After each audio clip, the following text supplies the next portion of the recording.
Hello and welcome to KoopaTalkLive as part of our special E3 extravaganza.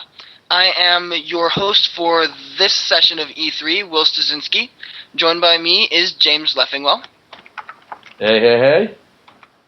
And we will be covering the Microsoft press conference. So, the way that the conference started was, of course, with their ace in the hole, Halo 4.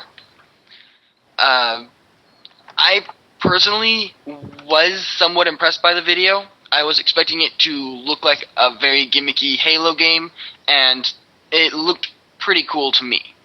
Now, there was some gimmicky stuff, such as the intercom that had Cortana's face on it, made me laugh. And, I also was wondering, because I've read some of the Halo books and all that, lore-wise, how did Master Chief get his new suit and powers? He would have had to have been contacted by humanity, they would have had to build a new suit for him, and so on, in order for him to get, like, his special visions, and there's certain things that I saw in the video. So, what are you thinking here, James? What I'm thinking is the reason why it does look and seem to feel so much different is because of the fact that it is, of course, being developed by 343 Studios and no longer the original studio that's been building all the previous games. And as far as, Halo goes, I definitely really kind of dug the fact they decided to change it up as much as they did, which, of course, I expected. However, I don't care for the fact that Microsoft decided to start their show with a showstopper. Yeah, that was probably one of the worst ideas that they had, but they decided to start it with their ace in the hole. Something that Microsoft likes to do. Alright, so moving on from Halo 4. Next, they announced that the Xbox 360 is the #1 selling console worldwide now, which brings the stunning news that the Wii is no longer popular. I ain't buying their numbers. I've seen NPD numbers. They are still trailing behind the Wii. Which is funny, because the Wii has been the frontrunner pretty much this entire time.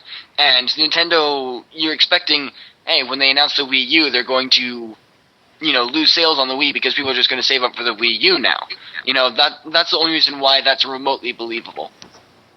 No, the thing is, though, is that when the Wii is selling twice as many consoles as the 360 for so many months upon so many months upon so many months, 3 or 4 months of having the Wii U announcement, out there and having it in the four eyes of the public, which I'm not even sure if you can call it in the eyes of the public, given there aren't even commercials for it or anything else right now, really. It's just, known by those of us who follow the industry when, I'm sorry, soccer moms and their friends aren't following the industry. Yeah. So I am believing that in this insanely amount of short time, unless I see, some serious numbers, that the Xbox 360 surpassed the Wii in total global sales. Understandable.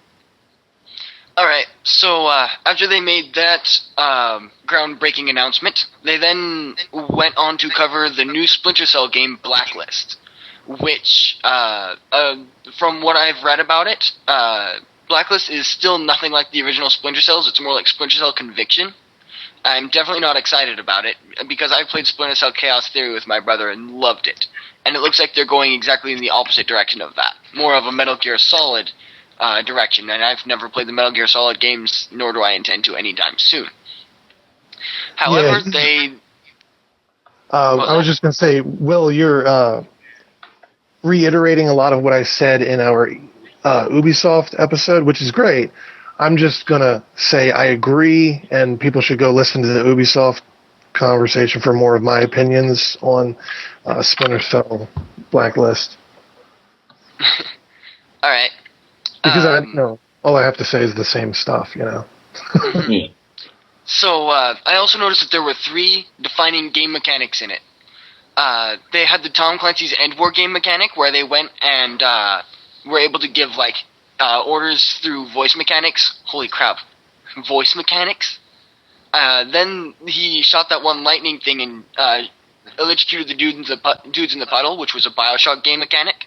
And then he started locking onto guys and shooting them in the head, which was a Fallout 3 and New Vegas game mechanic with VATS.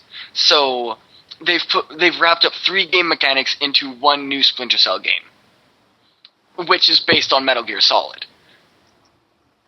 Metal Gear Solid 4. Yes, Metal Gear Solid 4, but still a Metal Gear Solid game. Yeah. I just thought that was interesting. Yeah. So, it's sad.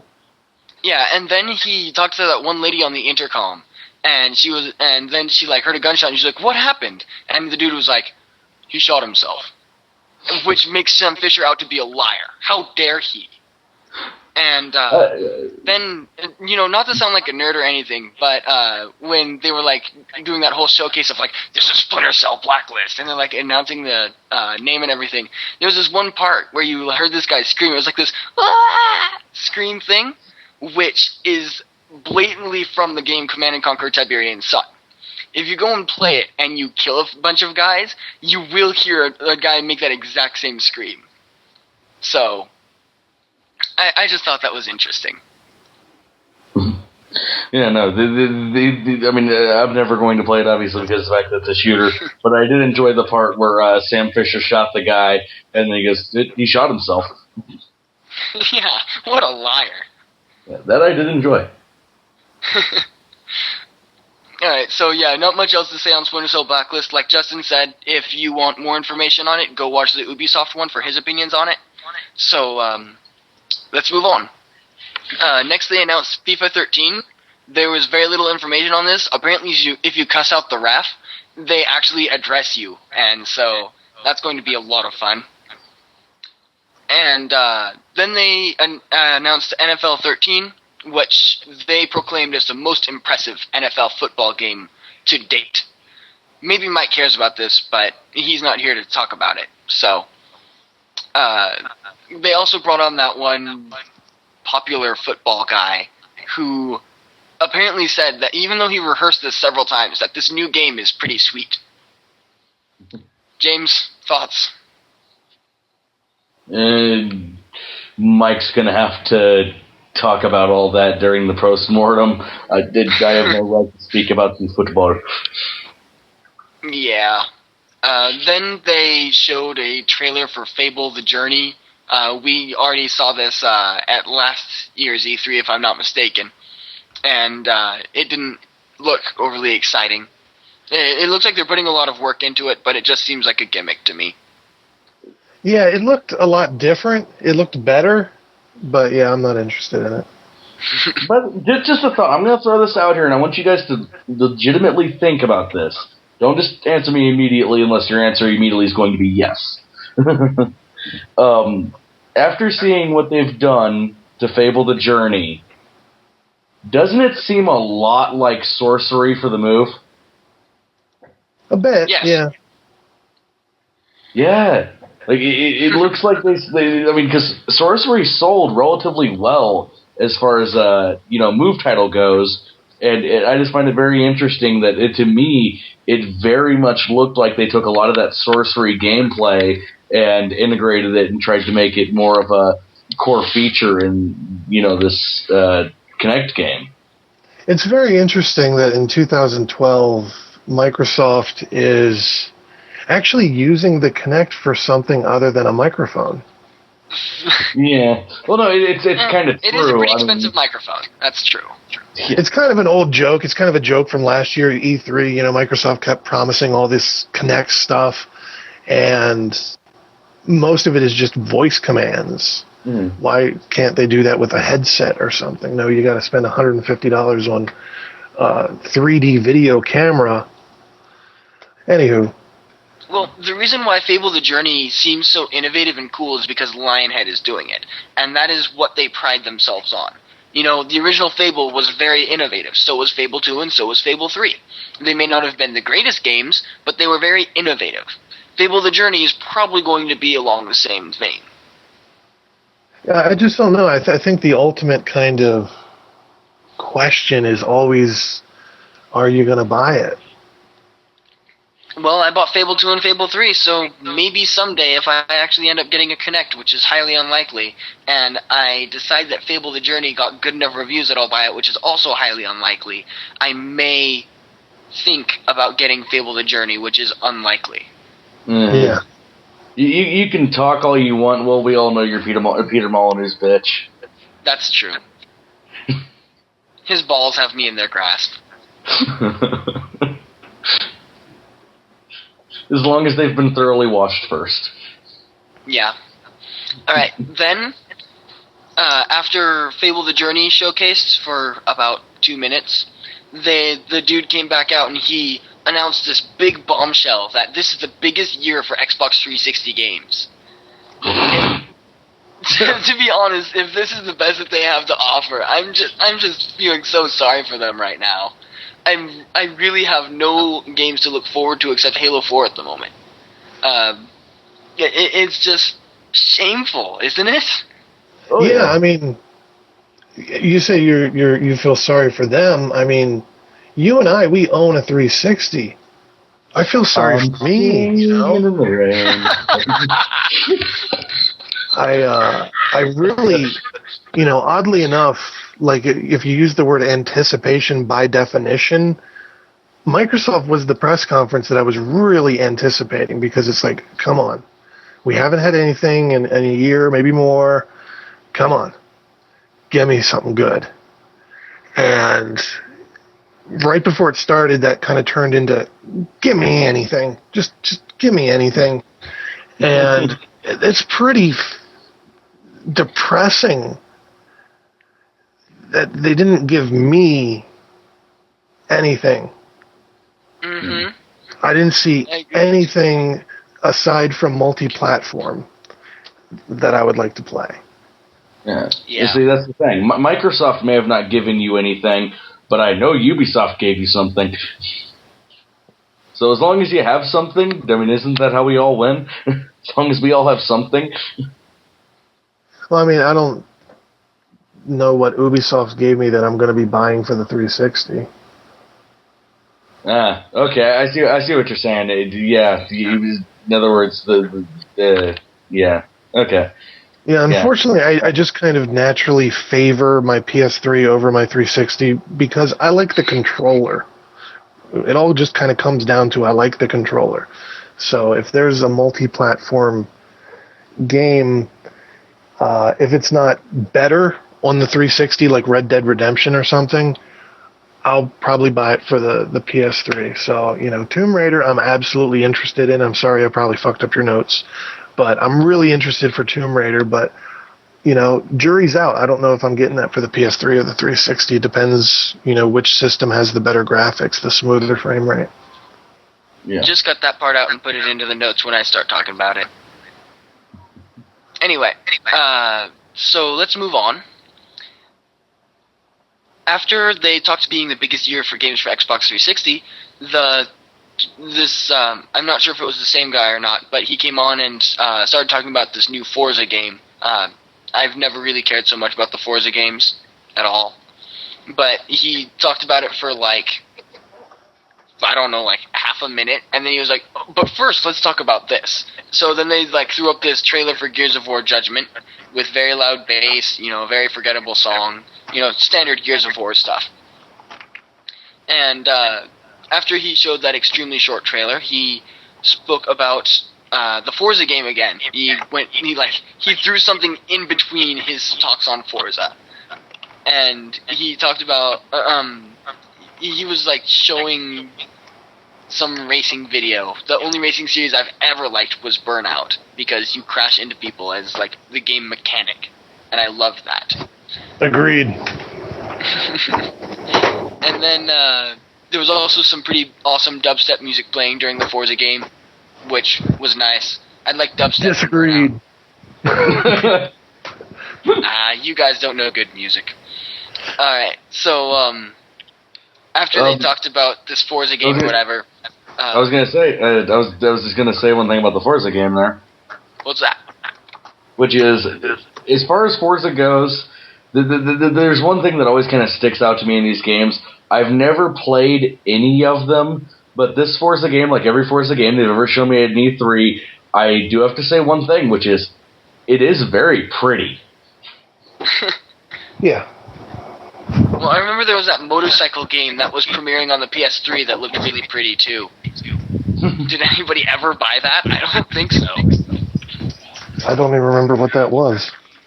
I'm not even sure I played it at a Best Buy, and they like tried to make it extremely realistic, and they did a pretty good job of it. but nobody ever bought the game, probably because it sucked.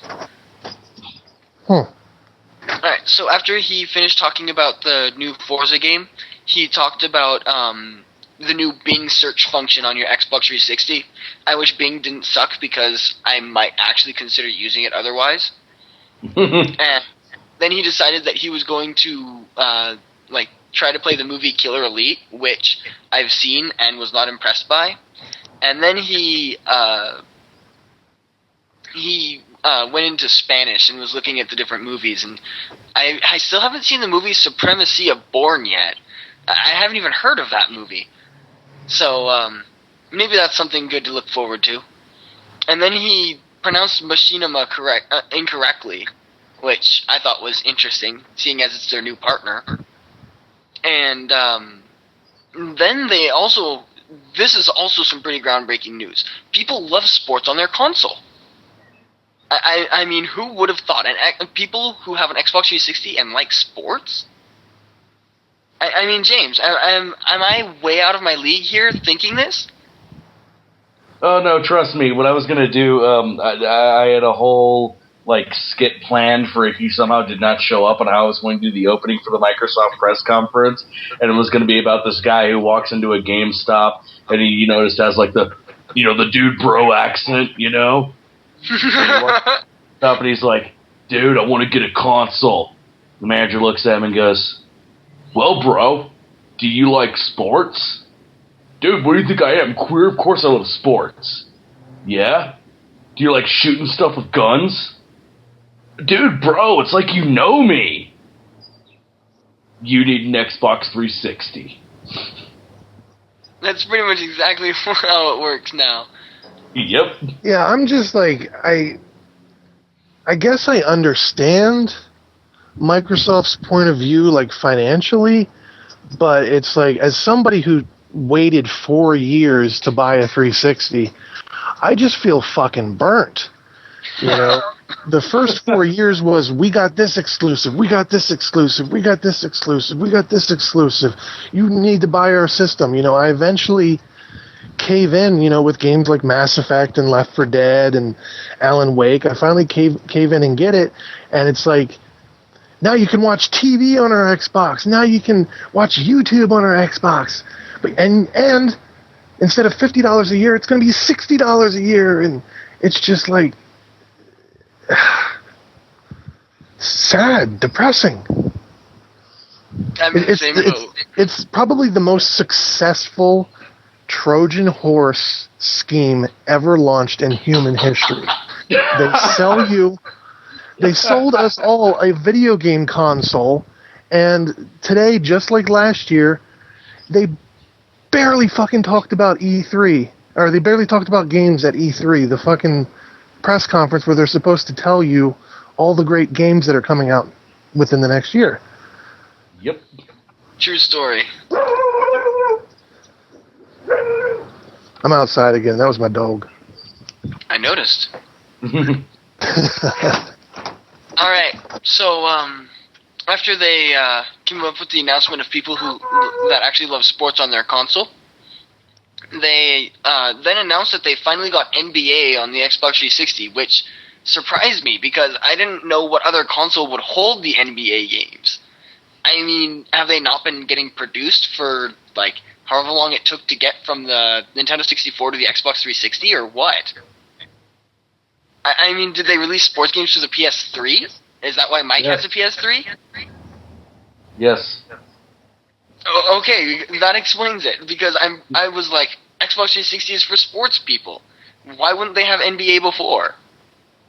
No, the entire EA Sports line comes out for all platforms, including Wii, usually. Yeah, I'm just confused and sad. So, I then, spaced out for about, 3 minutes because I was like, they're going to go on some sports tangent. And then I, tuned back in, and they were still talking about these sports. And I was like, what's going on? And so, then they made another announcement about the Sports Box 360, where they talked about how they're going to have like hockey and basketball and baseball and football on their console. I didn't hear anything about soccer, but since the Xbox 360 now can speak Spanish, I'm pretty sure they're going to have soccer in there. And seeing as they're also going to support hockey, they probably also have Canadian. Alright, after they had their announcements about all these different games and they like showcased them and all that, then they talked about this new thing that they're coming out with called Xbox Music. I really did not notice very much about it. I noticed there's a band LMFAO, which surprised me that they put that on there. But the main thing that I latched onto in this entire thing was in like the first, I'd say 15 seconds, they like flashed this crowd holding a bunch of red dildos. So I was focused on laughing about that, and I didn't really see much else about Xbox Music or hear much else. Yeah, I saw a question in the chat room when Microsoft was doing their press conference. Brady J was wondering if it's going to be like a paid service or if it's just, or if it's going to be free. If it's going to be a service that you can listen to while you're playing your games or whatnot. Because, I mean, those are, I think, two very good questions because that's kind of make or break. Yeah. Well, my assumption would be that if you pay for Xbox Live, you'll get Xbox Music with it. But we really don't know anything about it yet. They announced very little. It'll probably come bundled with it. But we really don't know much about it. They didn't announce too much on it. They were just like, you want music on your Xbox 360? Now you can finally get it. Yeah, I'm so confused. I thought we already had music on our Xbox 360. I thought so too. I got a question. About, not to throw you off. You were between topics, right? Yes. I got a question because I woke up early today and I watched game trailers pre-E3 Xbox, pre-show. Mm-hmm. And they focused on the summer of arcade and they showed some downloadable titles. Some of them look really fucking good. Did they talk about that at all during the actual show? Not that I am aware of, no. Yeah, Xbox has this really cool game that looks like Shadow Complex coming out, but it's more horror. It's darker, and it's going to be on Summer of Arcade. So it's just like, my confusion when it comes to Microsoft's press conferences. They actually do have a couple great-looking games coming to the system, but they didn't talk about them in the press conference. Yeah, that's mostly part of just Microsoft's shifting focus as to what crowd they're trying to play to. They're not trying to play towards the gamer crowd anymore. We've seen that in the past two E3s. They don't care about the gamers anymore. They care more about the family, I guess, and providing new, high-quality entertainment to their audience. Even though it's a gaming console, they want to make it something different. Like, as commonplace as a DVD player or VCR, they want you to have an Xbox 360 filling that place. Yeah. Alright, so, after they talked about Xbox Music for a brief time, they then started talking about Kinect. Of course. So then they started talking about how awesome fitness is with the Kinect, and then they decided to bring on some dude from Nike, or maybe it was already the dude from Nike, I don't remember, I don't really care. But he mentioned LeBron James, which even I know is a mistake, and I barely even am into sports. I'm not, actually. And then he said that anybody with a body, I think, is an athlete, so I'd rather they put my brain in a tank so I don't have to be labeled as that.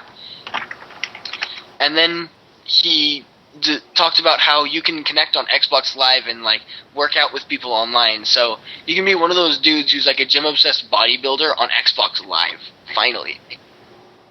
Like that dude who just hangs out in the gym all the time. He's always playing that Kinect fitness game, the Nike Plus Kinect training, on Xbox Live. You just see him on 24/7. Like he can't leave. All it is just more, evidence towards the Xbox 360 kind of being positioned as I call it, the dude bro system. Yeah. Oh, I'm not sure if we covered that. Tell me when we're done with this topic. I had a message earlier that I wanted to read. Done. Go ahead. Okay, Vigo the Carpathian says, all the games and applications announced for the Xbox brand during the press conference has release dates between now and the end of March 2013. Usually Microsoft announces something at least for next fall, and the fact that they aren't shows that Microsoft is ready to start ending the current console generation, while also going out with a big bang featuring Black Ops 2 and Halo 4. There was plenty of rumors and speculation saying that the 720 would be revealed sometime this year, and the fact that they made their CES 2013 announcement with the tablet and smartphone integration of the Windows platform, it looks like Microsoft is going to be moving on to the next generation sometimes next year, while remaining somewhat dedicated to the 360. Yep. I think my response to him was, well, I'm not finished with my 360 yet. Justin, we have a better, more beautiful, more intelligent woman here for you, but I'm not done with that fat bitch that I, hooked up with 6 years ago. Well, no, it's just like Nintendo. After the GameCube, I had very little interest in the Wii, and seeing the games available for the Wii, I have very little interest in the Wii U. After buying the 360 and having the experience that I've had with it, Microsoft, I hate using phrases like that, but they're really going to have to convince me to buy the next Xbox. Because I as I said, I bought an Xbox about 2 years ago, and it's like the day I did that, they were like, oh, we're redesigning the Xbox so it doesn't crash, and we're coming out with Kinect, and we're coming out with all these apps, video apps and video services and stuff like that. And it's like, games. Give me games. Wasn't the 360 a video game console? They're shifting their focus. That's really all there is to it. Anywho. Alright, yeah, I gotta try to get through this as quick as possible. Sony starts at 6. Yep. I want you guys to be all set and ready to go. Alright, so, then, I don't even remember his name, but there was some fat dude in a blue jacket who came on stage and started talking about how, when you're, watching a movie or something on your TV, it'll, send stuff to your smartphone and your tablet, and it'll be like, hey, you want extra information on this? I think that the concept is good, but it'll probably get to be pretty bothersome. I'm not sure. A friend, and it's just popping up this page of, did you know that this actor was born in Liverpool? I'm not sure, how much you want to explain what this is and exactly what all it does. This was a genuine surprise. I don't think anyone saw this coming. Adam Sessler tweeted, so this is why Nintendo had an early press conference last night.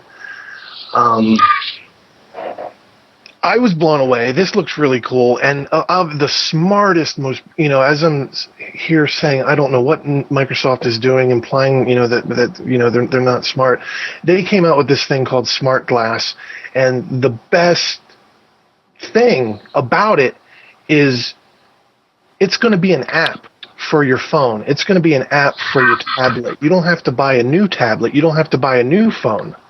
It's going to be an app for your Android and your iPhone and your Windows phone. It's going to be an app for your tablet PC. That's going to be pretty fucking cool. And ironically, you can do a lot of the same stuff with that you can with the Kinect, which is cool because I, like most people who own a Kinect, we've disconnected it because if you are sitting there watching a movie or something and you shift your position or get up and walk around, suddenly, the cursor comes up on the screen, all kinds of shit, it'll pause, all kinds of crazy stuff. So it's the only, way to kind of deal with the Kinect functionality of surfing through menus and stuff is to unplug the fucker. But if I can do all of that menu surfing with my phone, shit, that is really fucking cool. Yeah, And the smart glass is a great idea, in my opinion, but it just seems sort of gimmicky. I mean, touchscreen technology has been around for a long time. But they're trying to play touchscreen technology like it's a new thing. Like, when they were using their cursor, I was just sitting there watching it like, this is unimpressing. Like, all the different stuff that they talked about, what you could do with smart glasses, it all sounded really cool. But in the end, it's just touchscreen technology. And that's been around for years. It's not a new thing. What Fuck is you, new will about... you pessimist. Yeah, This I mean, is the goddamn future. Justin said it best in the chat room during the conference. This is the future. Your tablet, talking to your phone, talking to your Xbox, all doing it over a high-speed broadband connection. All doing it, all synced up, all giving you different pieces of one all-encompassing entertainment experience. Fuck you, we are in the future. I didn't say that. Who the hell was it who said that in the... Yes, you did! Well, I don't know if I expressed joy for it, but I didn't say it like that. No. That's all mine. The part that you said was that we're in the future. This finally feels like the future. No, that wasn't me. But what's interesting about it to me is it's a remote control. And granted, touchscreen remote controls, touchscreen universal remotes have been around for a very, very long time. I remember an episode of The Osbournes where Ozzy was using a touchscreen TV remote, but this puts it in the palm of my hand. I've never looked into those things. I assume they're very expensive. With your phone or your tablet, you can control your Xbox, you can control your TV, much like Nintendo is touting with the Wii U last night on their pre-E3 press conference, talking about how you can use, the Wii U controller to chat with people, text people, look up things on the internet, and you can control your TV with it, you can control your Wii U with it, and stuff like that. I don't know, I just think that's cool. I mean, the way I'm looking at it is my cell phone can control my Xbox and my TV. To me, that is new technology. Yes, it is new technology. I didn't say that. But the touchscreen technology behind it has been here forever. What I'm trying to say is that this kind of thing is long overdue. We were pretty much just waiting for it to become affordable. And now it's finally affordable. But yeah, it's not impressive. Because it's just building off of the same stuff that we've had for years. I mean, I could do everything on my old laptop with a touchscreen that I could do by having my smartphone hooked up to my TV, hooked up to my Xbox 360. I could play games and poke the screen. And I could watch movies online. It wasn't a big deal to me. I had everything. I had an all-in-one system. I didn't need something different for all of it. It was all just built into the one thing that was, So pretty much what I'm trying to say is computers are the future, not a little app that connects all of your different devices together. Just buy the all-in-one device, a computer. I totally get what you're saying, and I think it is really cool, and maybe, I'm seeing the shiny piece of gold in a field of cow shit, and maybe that's why I'm like, Microsoft had something really cool at their press conference today. That's true. Because I do see concerns with it. I already hit the IMDb app on my phone when I'm watching a movie or when the credits roll to read some trivia and shit about that. Whatever Microsoft is planning, they need a fucking IMDb thing. Also, I know some people watch all of their TV and movies on the Xbox. They buy from the Zune Marketplace. They watch on Netflix and stuff. But the technology is cool, But I assume you have to be, the only way that's going to work with Game of Thrones is if you've bought that episode of Game of Thrones from the Xbox Zune Marketplace. It's not going to work if you're watching it on HBO. People like me who have, who don't watch all of my television on the Xbox.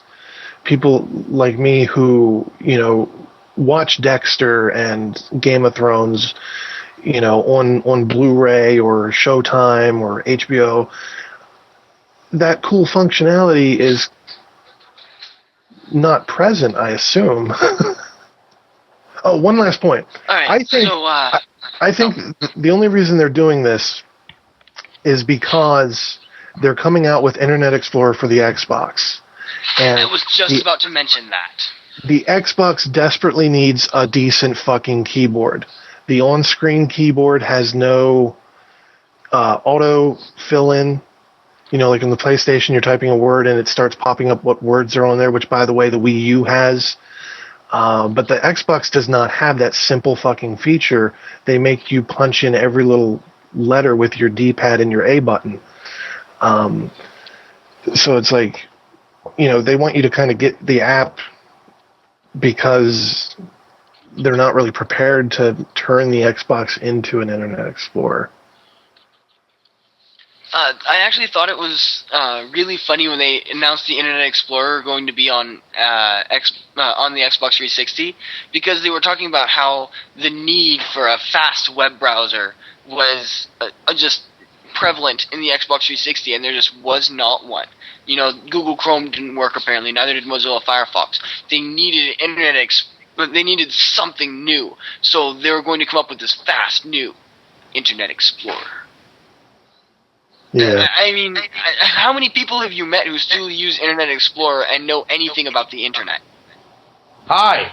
What the fuck's up? You still do. I'm sorry, James. Not to shoot back, but Brady J thinks that Smart Glass is a good idea. They're going to be using it for games, for maps, weapon swaps, kill streaks. I'm not sure what those are because I don't play Call of Duty. Wick points and enemy stats, all kind of the stuff that you would typically have to hit the select button to go look at. You can just see all that information on your... you can sit there playing a game like Resident Evil, and you can keep glancing at your tablet and seeing where you are in the map. Anywho, do we really have to talk about Internet Explorer? I'd rather just move on. Yeah, in the interest of time, they did that. Mm-hmm. Alright, so after they did their showcase on Xbox Smart Glass, which was probably the best non-game related thing of the entire press conference. They talked about the new Tomb Raider that's coming out.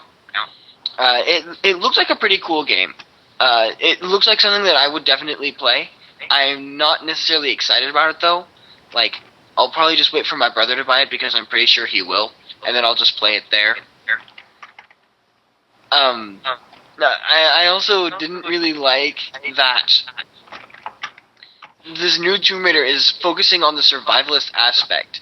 Yet she shot this big gas tank or something right next to three guys. Two of them burst into flames, and then one guy that was standing right next to them was perfectly fine. Went and hid behind some cover, started shooting back, and I was just sitting here looking at it that's survivalist? How did he survive a giant oil tank explosion? And then I saw Laura fall down this big drop. And then she smacked the rock really, she fell down the waterfall, and she smacked the rock really hard. You could feel her hit the rock, and you were she broke several limbs, and she's perfectly fine. So, in all reality, based on that fall, that probably might have even killed you in the first Tomb Raider, this game is about as survivalist as the original Tomb Raider. And I mean... Am I completely off the mark here? Because they're going for the survivalist aspect, and I wasn't seeing any of that. I don't know. I heard the same argument with Uncharted, and I don't subscribe to that theory. I mean, you know, I don't flip back out of my chair and start cursing at the TV if Laura falls off a cliff, hits her head, and lives. It's a video game, you know. If things that kill you actually kill the character, every single video game is going to be done in 10 minutes because you died. Well, that's the entire driving thing behind Tomb Raider is it wasn't realistic. It was fun. You went for fun in that game. You know, you're not going to boulder or anything. You don't roll like that in real life. They didn't go for the survivalist aspect. They went for the sense of wonder and looking at things that you'll never see in your real life. And you do it with this seemingly inhuman, giant-chested woman who is extremely good with all types of weapons. And it just brought you into this fantasy world that made you not want to go back to the real life because this fantasy world was just so fascinating and so much more interesting. And you got to see so many different nice things about it. Yeah, like the tits. You know, you never see tits that big in real life. And so then you go over to this new Tomb Raider that they're doing. They're like, this is going to be a game about survival. It's going to be the story of Laura before she knew anything about anything. And it's going to be awesome. And then I'm watching it and I'm like, this is like the original Tomb Raider. It's non-survivalist. Why are you trying to sell a product that isn't actually what it is? Well, it is survivalist. The whole game, she's stranded on an island, and at first she has no weapons, and then I think the first thing she gets is a bow and arrow, and she has to go hunt deer and kill the deer in order to eat. And, you know, as she explores the island, she comes across more weapons. And what's really cool, and again, Microsoft, what were you thinking? I was watching on GameTrailers.com, or Spike TV, which is the same, you know, coverage. They showed a different demo of Tomb Raider, and every time she, you know, does various things, she gets experience points. Like her body's getting stronger, she's able to jump higher, she's able to climb better, she's able to, you know, walk across a narrow path, you know, with less struggle of falling. And they said at the beginning of the game, you are a 21-year-old college student who doesn't know how to survive. And at the end of the game, you're Lara Croft.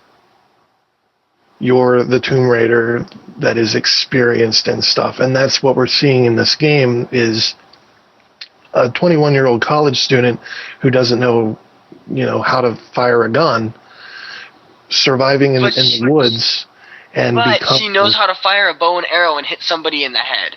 I don't know if that's something that she unlocked or what, but in the preview that I saw during the Microsoft press conference, she, like, just pointed her bow and arrow, it, like, lined up with this dude's head, and she just shot him right in the head. Like, there was no aiming involved. The Resident Evil 4 aiming system is more survivalist than the Tomb Raider aiming system, and this game is supposed to be based on survival.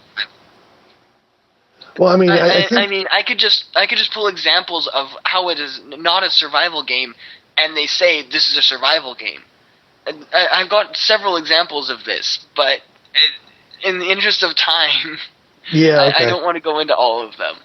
I just think that the new Tomb Raider, even though they say it sounds so survivalist, is not really that survivalist. There's other games out there that are more like that. I just wanted to point. Are you saying survivalist when you mean realistic, or? No, it's like a survival game. Like you're trying to survive certain things that would normally kill a person. You know, like falling down a waterfall onto hard rock without breaking any bones. You know, that's not survivalist. You don't fall down waterfalls like that. You avoid that at all costs.